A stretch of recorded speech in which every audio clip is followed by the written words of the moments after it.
कक्षा 10वीं की वर्कशीट संख्या 17 है। दो चर वाले रैखिक समीकरण का युग्म।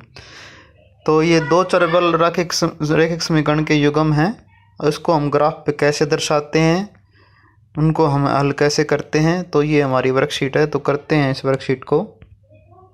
देखिए, जो जनरल फॉर्म होती है रैखिक समीकरण की दो चर वालों की, वो होती है a1x plus b1y plus c1 is equal to 0। एक तो ये हो गया समीकरण। दूसरा हो गया a2x जमा b2y जमा c2 इज इक्वल टू 0। ये दो चर हैं जिसमें x और y है। इन समीकरणों को हम ग्राफ पे कैसे दर्शाएंगे, इनका हल कैसे निकलेगा।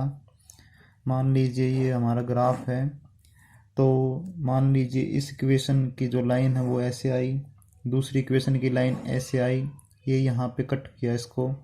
यहाँ से हम x और y की वैल्यू निकाल के आंसर निकाल लेंगे। तो इन रेखाओं को हम प्रतिच्छेदी रेखाएं कहेंगे।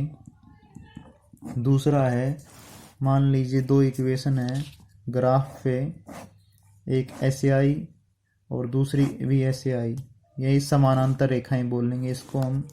मान लीजिए एक हल इस तरह का है, एक इक्वेशन आई ऐसे, दूसरी इक्वेशन भी बिल्कुल इसके ऊपर आई, तो हम उसको बोलेंगे समपाती रेखाएं।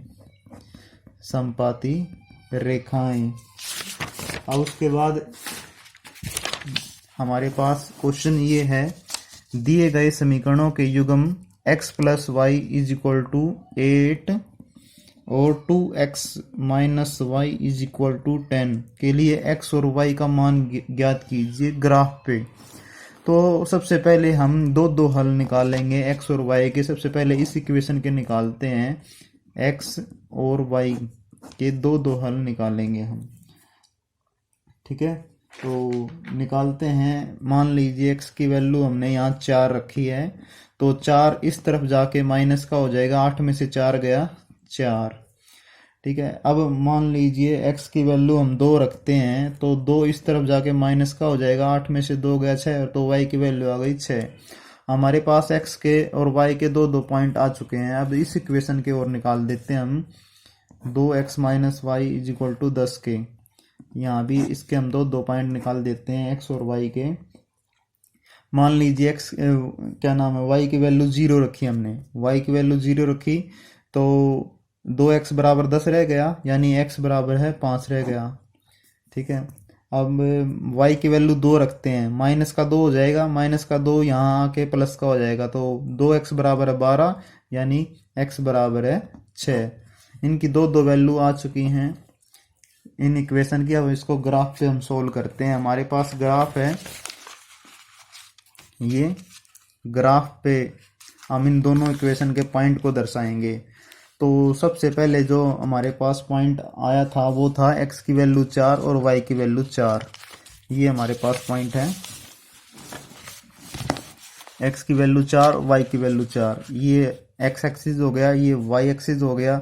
एक यूनिट का हमने लिया है मान, तो x की वैल्यू 4 है, ये 4 आ गया x, और y की वैल्यू 4 है, ये 4 यहाँ पे इस तरफ। तो x की वैल्यू 4 और y की वैल्यू 4, ये पॉइंट आ गया 4 4। ठीक है, अब हमारे पास पॉइंट है x 2 और y 6। तो ग्राफ पे अब x ये रहा 2, y रहा 6, ये तो 2 से ऊपर ठीक और 6 के सामने, ये हो गया पॉइंट 2 6। अब क्या करना है, इन दोनों पॉइंटों को हमने मिलाना है स्केल की सहायता से। तो स्केल से हमने इन दोनों पॉइंटों को मिलाया, ये मिला दिया। इस इक्वेशन का नाम लिख दीजिए जो थी x plus Y is equal to 8।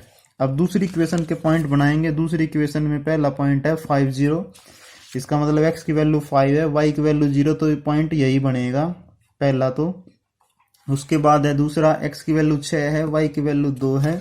x की वैल्यू 6 है, ये रही, और y की वैल्यू 2 है, ये रही 2। x की वैल्यू 6 और y की वैल्यू 2। अब इन पॉइंटों को हम आपस में मिला देंगे।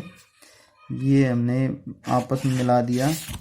ये यहाँ पे कट किया है, ये प्रतिच्छेद बिंदु को हमें x एक्सिस के समानांतर खींचेंगे। यहाँ ये मिला 2 पे और ये मिला यहाँ पे 6 पे। तो x की वैल्यू कितनी आई 6 और y की वैल्यू कितनी आई 2। तो इस तरह से हमने रैखिक दो चर वाले रैखिक समीकरण में x और y का मान हल किया, वो भी ग्राफ की सहायता से।